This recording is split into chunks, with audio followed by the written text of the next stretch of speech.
emmotoka tugenda zikozesa nnyo okusinga we tubadde tuzikozesa mu nnaku endala naye ki kyewanditunuuliddeko okusobola okuziyitamu munnaffe ng'ate emmotoka tekufuukidde kizibu ogezaako okuggyako essanyu ly'ennaku zino tumalako omwaka naye olunaku olwaleero tutunuulireko ku coolant waffe oba tutunuulireko ku mazzi ge tuteeka mu radiator okulaba nti munnaffe embeera eriwo we tutunuulira ekidduka kino essaawa eno n'amazzi tewali naye nga omnyini kyo ayinza n'okuba ng'alina program egenda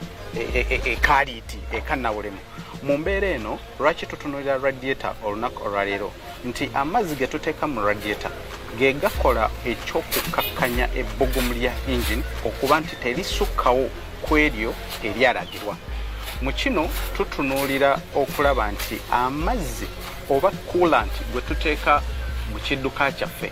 munnaffe ayina okuba nga yoyo omutuufu eyalagirwa oba okozese ebika kya coolant munnaffe ekisobola okukola omulimu ogwo mu mbeera yonna lwaki njogedde bwe nti tulina ebika nga tumanyi nti bingi ebyamaguzi ebibeera ku katale nga si bituufu naye nga siri wano olunaku olwaleero okumenya kika ki kyewandibadde okozesa naye nga tulina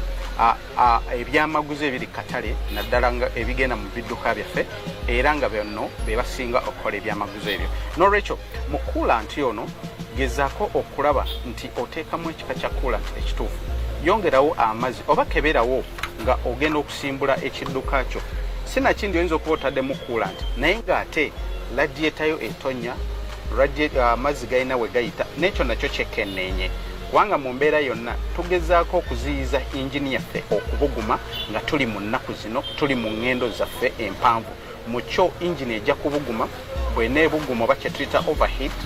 ejja kusiizinga oba ejja kukola engine knock mu mbeera eyo kigenda kuba kikuleetedde okumalako omwaka okuba nti munaffe sigwa ssanyu kubanga engine okukuba nga kivudde olw'ekintu ekitono obutateeka mazzi mu radiator munaffe kijja kuba kinene mu mbeera eyo olunaku olwaleero twogedde ku mazzi ga radiator yaffe tugikebere tulabe tetonya coolant waffe omuguzi omutaddemu kubanga mu kyo twewala kukyamuka kwa engine jjukira twagikoze service naye wano twewala kukyamuka kwa engine sigadde ndi Kasozi Douglas kwagaliza ennaku ennungi n'ebikujjuko ebirungi twekuume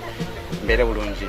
mwerawo Agafa kubidduka nga gawagiddwa Manera Quality Auto Fix Makerere Kavule beba kugumu kukyusa oil w'emmotoka ez'ekika kyonna era nga balina n'ettabi eppya awo mu Kiseka Market. Okay, tukulisizaayo mu Gafa kubidduka wali mu sports muganda wange oweruweru watu naye bwaga kusomedde ate aga sports